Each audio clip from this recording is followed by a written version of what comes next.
My cousin walked into my uncle's birthday party like he was already the CEO. He had this new blazer on, the kind you buy to look rich when you're not.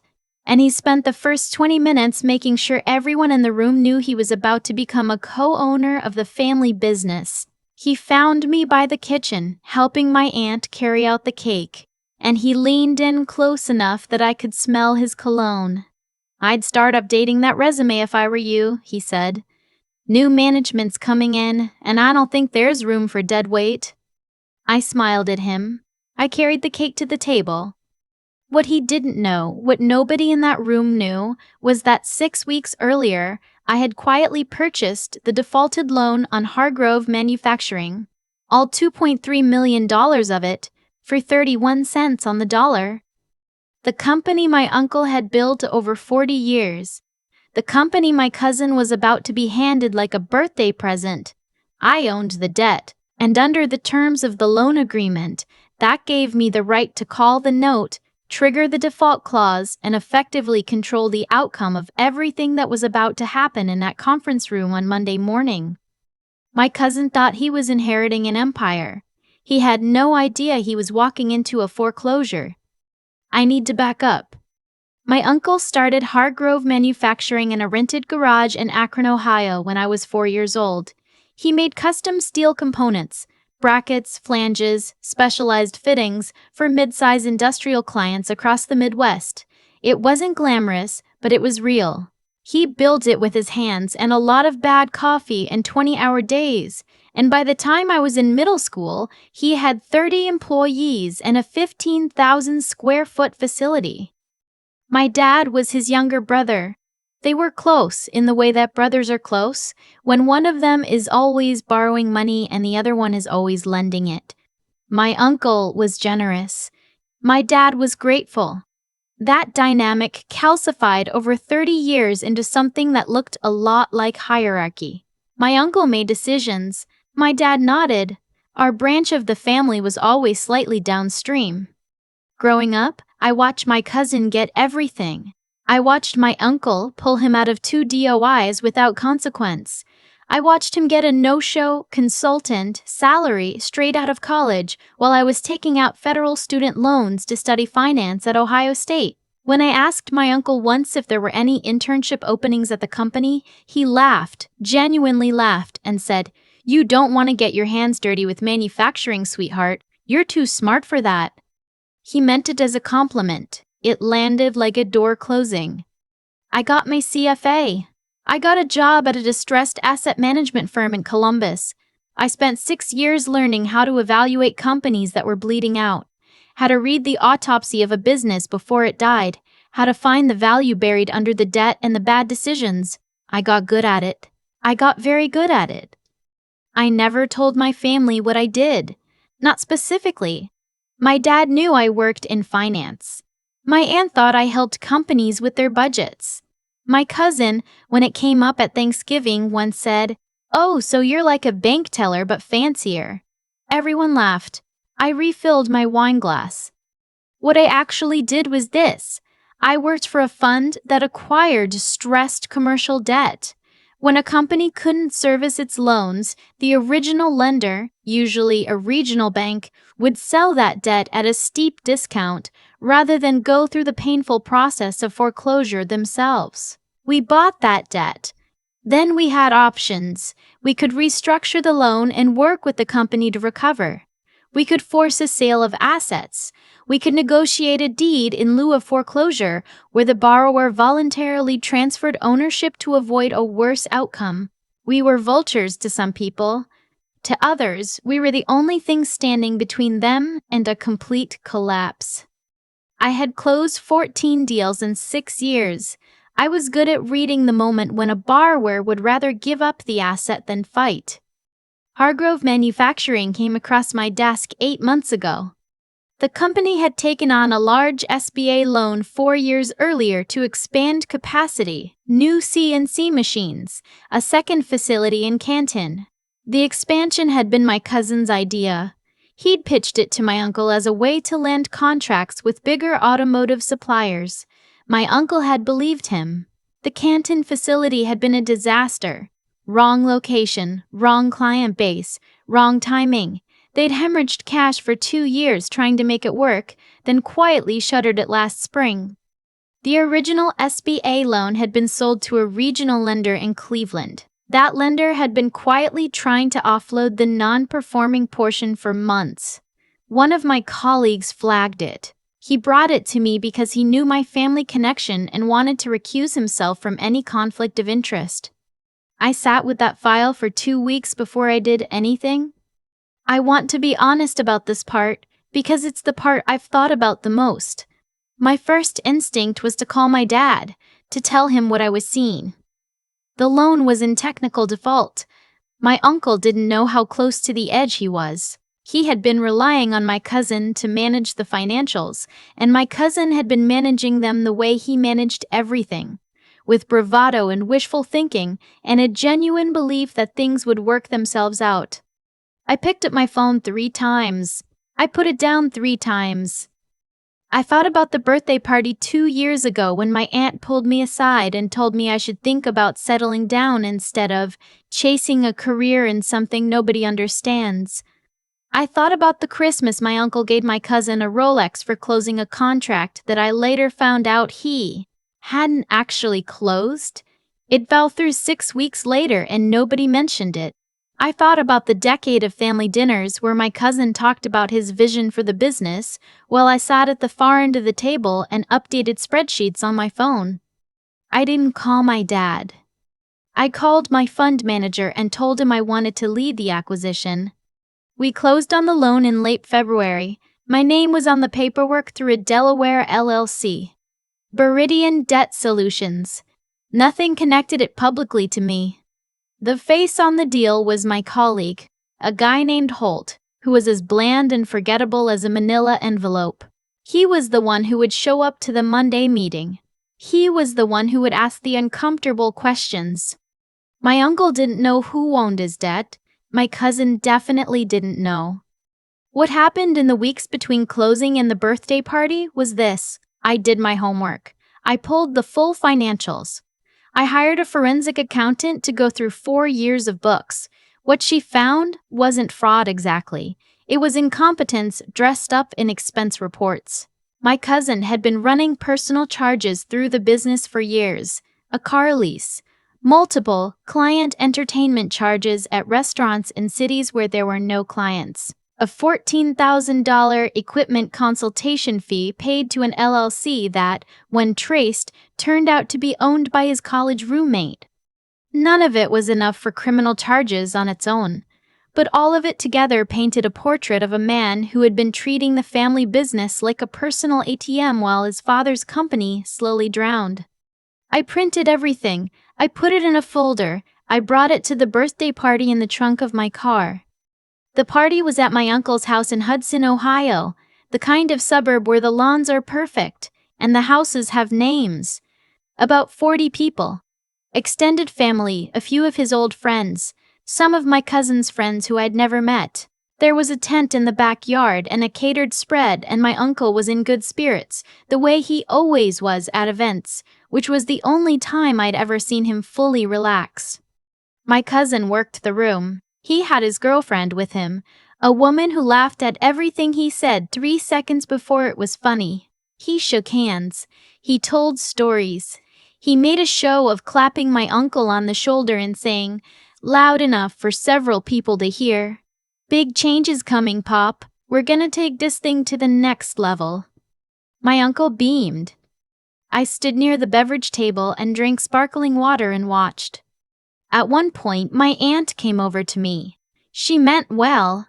She always meant well in the way that people mean well when they're completely comfortable with an arrangement that benefits them.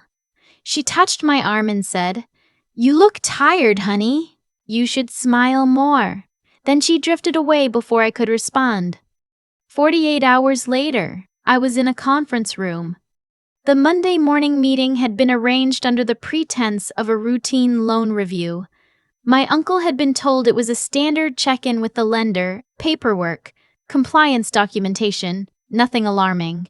He told my cousin to handle it. My cousin had agreed the way he agreed to everything administrative without reading the details.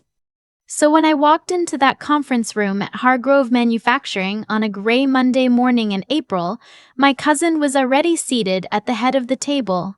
He had a leather portfolio in front of him that I was fairly certain was empty. He was wearing the blazer again. He looked up when I walked in.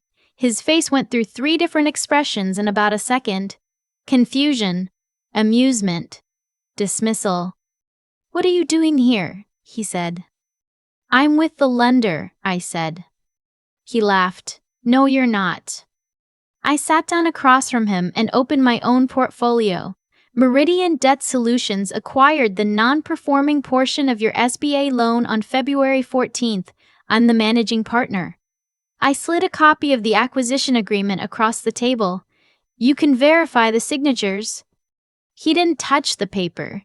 He was still smiling, but it had shifted into something tighter.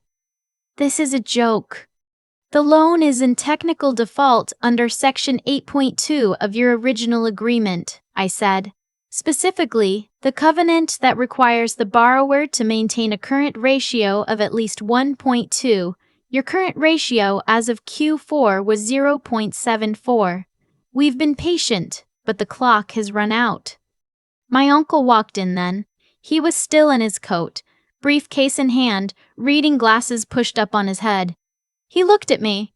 He looked at me, cousin. He looked at the papers on the table. "What's going on?" he said. My cousin pointed at me. "She's trying to pull some stunt." I waited until my uncle sat down. Then I walked him through it slowly. The loan acquisition, the default clause, the current financial position of the company. I was not unkind about it. I did not enjoy watching my uncle's face change as he understood what he was hearing.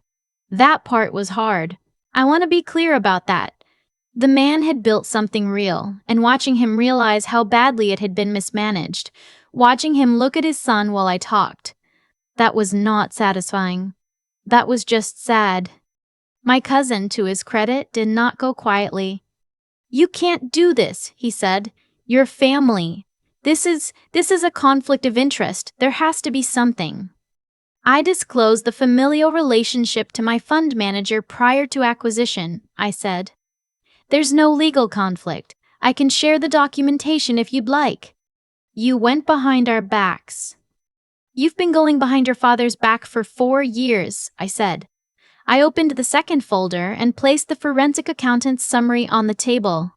The car lease, the entertainment expenses, the $14,000 to your college roommate's LLC. I have everything itemized. The room went quiet. My cousin looked at the papers. Then he looked at my uncle. My uncle was looking at the papers too. His face had gone still in the way. Faces go still when something is happening too fast to process.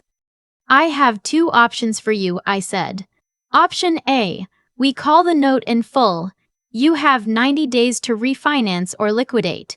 Given your current ratios, you won't find a conventional lender willing to touch this, which means you're looking at asset sales and probably a Chapter 11 filing. I've done the math. At liquidation value, your equipment and receivables cover about 60% of the outstanding debt. The building, which you own free and clear, covers the rest. You'd come out even, but the business is gone." Nobody spoke. "Option B," I said. "We execute a structured restructuring agreement. Meridian converts 40% of the debt to equity. We bring in a turnaround consultant, someone who actually understands manufacturing finance, to work alongside management for 18 months. The Canton debt gets renegotiated separately. The company survives." My uncle's voice was very quiet. "And what happens to my son?" I kept my eyes on him. "He resigns from all management roles. Effective today, he repays the personal expenses, $47,000 total, through a payment plan. No charges filed, as long as the payments are on time." My cousin stood up so fast his chair hit the wall behind him. "Are you serious right now? You're going to let her do this? Pop, she's trying to steal the company." "Sit down," my uncle said. He didn't raise his voice. He didn't have to. My cousin sat down. My uncle picked up the forensic summary. He read it for a long time. I watched him go through every page.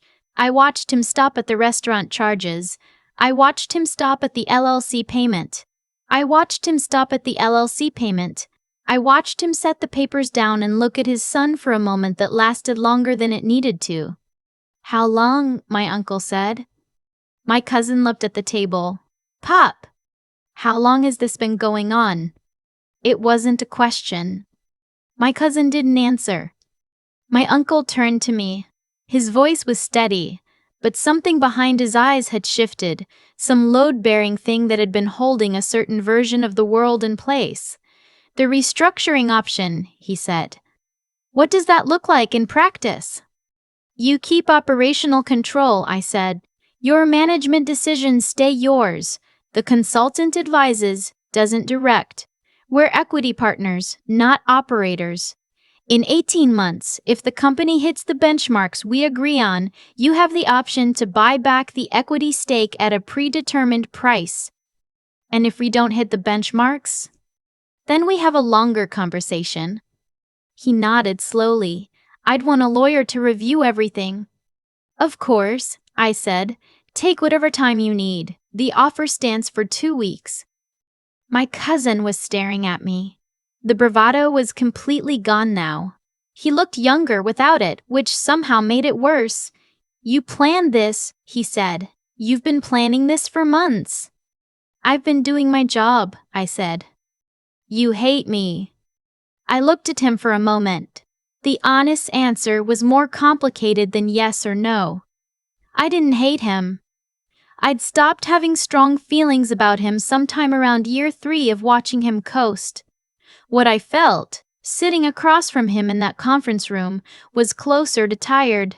Tired of the assumption that proximity to the right last name was a substitute for competence. Tired of watching people like my uncle, good, hard-working people, get protected from the truth about the people they loved until the truth had nowhere left to go except into a folder on a conference room table. "I don't hate you," I said. "You're just not good at this. And for a long time, nobody told you that. I'm telling you now." I gathered my papers. I stood up. At the door, I stopped and looked back at my uncle. "The turnaround plan is real," I said. "Hargrove can survive this. The fundamentals are actually solid. The receivables are good. The client relationships are intact. The equipment is well maintained. This company has 30 employees who have been showing up every day. They deserve a shot." My uncle nodded. "I'm rooting for them," I said. And I meant it. I walked out into the parking lot. It was a cold April morning, the kind where the sky is white and flat and the air smells like rain that hasn't arrived yet. I sat in my car for a minute before starting the engine. My phone buzzed. A text from my dad. "Your uncle called. He told me what happened. Are you okay?" I thought about that for a while. The question underneath the question. The years of birthday parties and Christmas dinners and being told to smile more and being handed the wrong fork. The careful way I had learned to make myself small in rooms where I was, by any objective measure, the most qualified person present. I texted back, "I'm good. Can we have dinner this week? I have some things I want to tell you."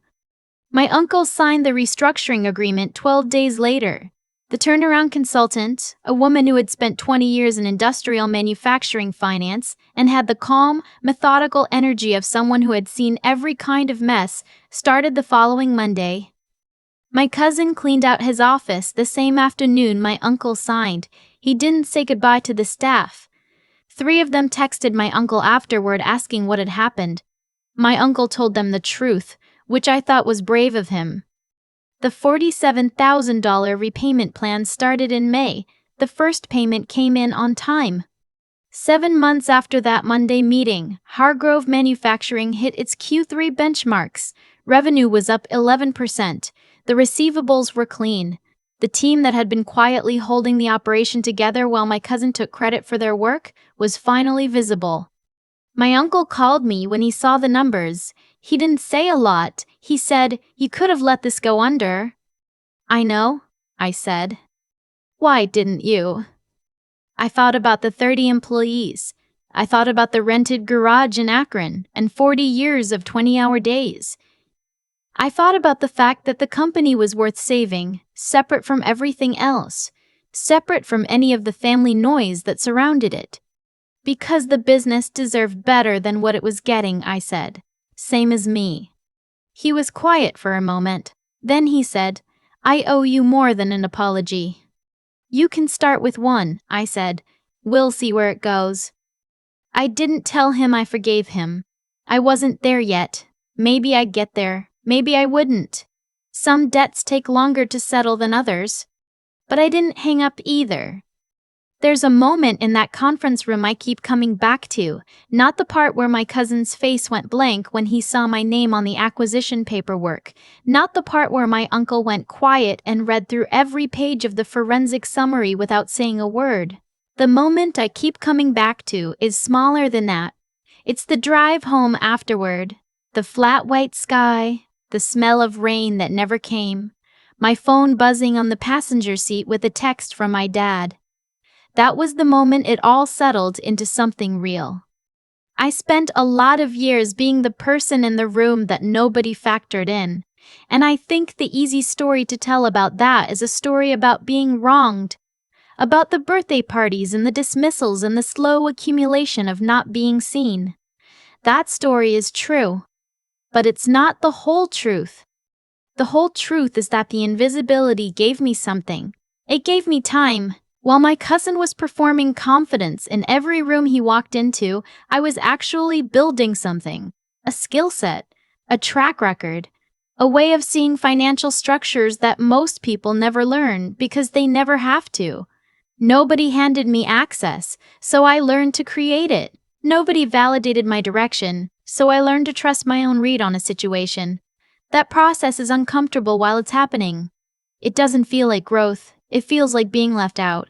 But looking back, I understand now that being left out of this shortcut forced me to learn the long way. And the long way turned out to be the only way that actually holds. What my cousin never understood, what a lot of people never understand, is that confidence without competence is just noise. He had spent years in a system that rewarded the appearance of capability, so he never had to develop the real thing. That's not entirely his fault. It's what happens when the people who love you protect you from the consequences of your own limitations. My uncle loved his son. That love just expressed itself in ways that ultimately failed them both.